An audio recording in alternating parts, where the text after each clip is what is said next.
Welcome back, everybody. It's another episode of Connect, Share, Prosper. I'm your co-host, Chris Angel, with your host, Chaz Wilson. Chaz Wilson.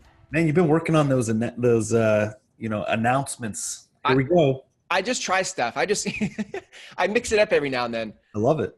Yeah. Anyway, sometimes I want people to feel like they're listening to a different episode in case they're like, oh, I've heard this one before. Yeah. But, well, today, listen, we're talking about raising the level of, well, I want to say it this way. The way you raise the level of your network. Yes. Let's say this like this. Your success. So you say this all the time, and I love it. Like, you're one relationship away from changing your future. And part of that depends on the caliber of people that you're bumping into. And in order to affect the caliber of people you're pulling into your sphere of influence, you have to raise the caliber of your conversations. Yes. Yep. Yes. Well, and you have to raise them because it also raises yours and raises your thinking and all the things that come with that. And I see it. So I also have great mentors in my life that see it in me and they challenge me and all that. So it's powerful, but I see this all the time. You know, I'll be at a speaking event or I'm doing a coaching or consulting or whatever at a chapter. And I hear people say things.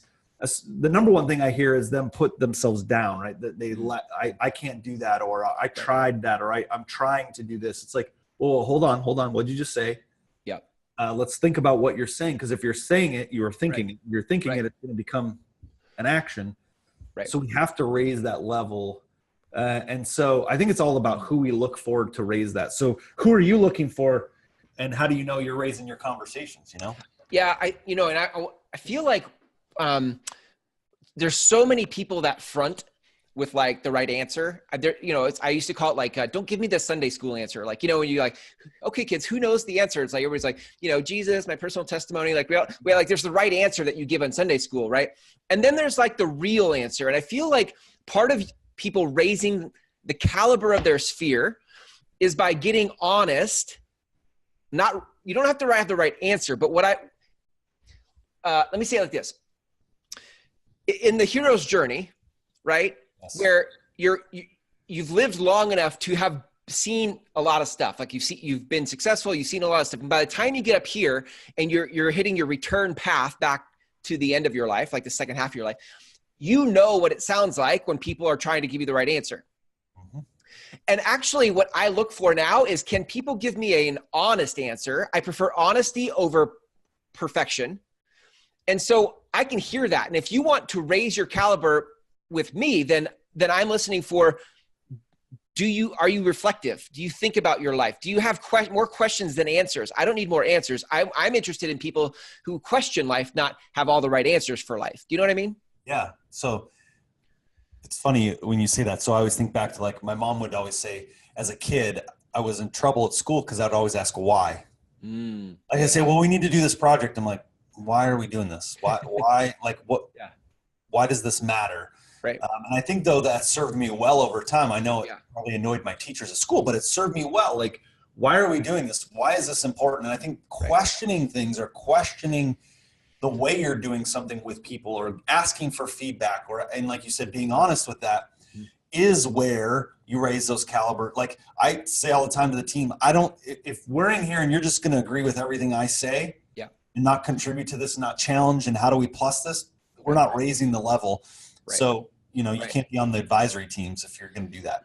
There was this was years ago, this was back in college. And we would go, there was a group of us would go to this guy's house for just some mentoring, right? Some spiritual mentoring.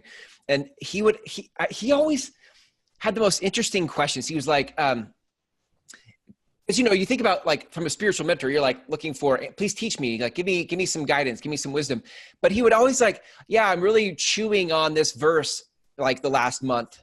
And I'm like, what do you mean you're chewing on a verse for an entire month? He's like, and it was the simplest verse, right? Probably like, God is love, blah, blah, blah. You're like, what do you mean you're chewing on it? Like, that's pretty obvious, isn't it? And he'd just be like, no, like, and I loved that. And as I've gotten older, it's like, I see that a lot. I think what I look for in people is, actually, let me put this in the context of 5+1.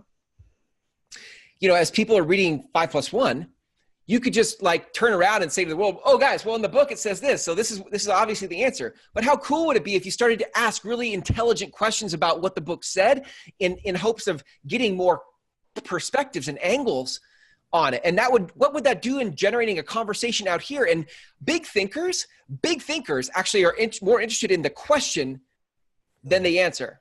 So true. So true. And that's when you're with the people who are challenging and raising the conversation. Right. How do we improve this? And why is this important? And what could we do to make this better? And what if, and imagine when, those kinds of conversations. And then you're raising the bar. That's why I feel like I would recommend reading that book from a place of questions, not a place of answers, right? Like there is a moment in the beginning of your journey where you'll read that book because it's a great book. You're going to read that book for answers. You're going to be like, oh, okay, this is how I do this. It's a model. Like I do this and I do this and it's good. And then what's that? There's like this saying about you study form in order to leave form. Have you heard that? Yeah. Like in guitar, like you study scales in order to learn how to do scales. But at some point you're going to transcend the scale and just know how to use the scale to do what you want to do. Wow. So good. You know what I mean? Yeah. And I feel like, go ahead. Well, that's the power of the book 5+1. Right. It's a track to run on. It's not all the answers. And like, so if you look at, for example, the master skill in 5+1 is the bond method of networking. Right.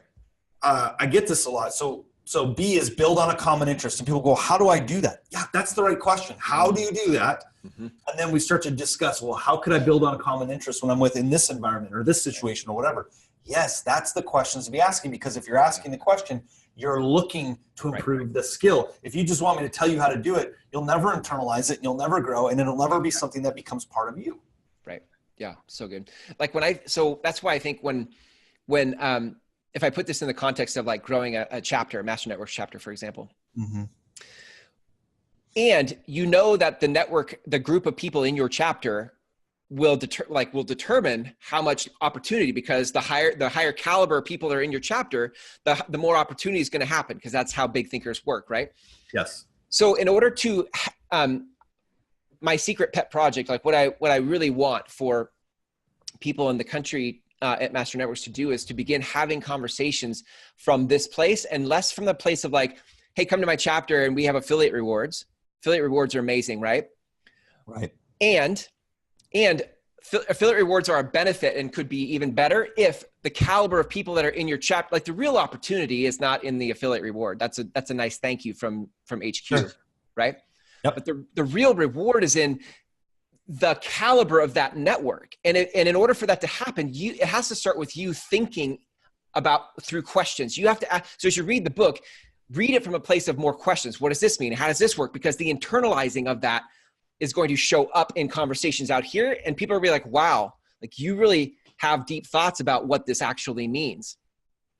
And that actually becomes refreshing for people. Well, and think of when you are putting that out, how you attract people like that. Right.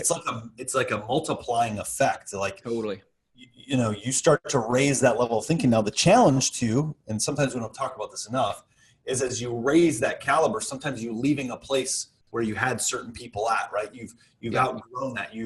And so you have to just understand that's going to be part of that journey. Yeah. Some people won't rise with those conversations as well. And it's funny when I look back at sometimes some conversations I've had and I go, man, that's what we used to talk about. Now we're here, right? Now we're talking about this. That's a powerful place of perspective too. Yeah. So good. Ugh. I could talk about this forever, because I just feel like this is how you rise. This is how you rise is you ask questions. Answers don't cause you to rise. Questions cause you to rise. Right. And by the size of your question, you get the size of your answer. And so, and that's why I love that you said like 5+1 is the track. It gives you the track to run on. It gives you the framework to question. Without 5+1, it's just, there's a lot of different things to question. But with 5+1, you go, okay, let's sink our teeth into this and then ask bigger questions about this thing, right? About tracking. Let's ask bigger questions about time, about all of it. So, well, and that's why I love the workshops when we do 5+1 workshops, because the questions come up, and every time we do one, I get a different question. I'm like, oh man, I could probably rewrite this 10 more times with all the different questions I get. Yep. And that's where the growth happens. That's where we expand, is what's possible. Mm-hmm. Right? How does this work? That kind of thing. Yeah, it's so good. All right. Well, speaking of workshops, if people want to schedule a workshop and bring you out, or bring somebody from Master Networks out, or even just join a chapter or start a chapter, where can people go? all of that can be done at masternetworks.com. You can always reach out to us about bringing a workshop to your area, joining a chapter, starting a chapter. All that's done at masternetworks.com. So visit us there. I love it. So good. Thanks, Chaz, for your time and your wisdom. Until next time, see ya. Be well.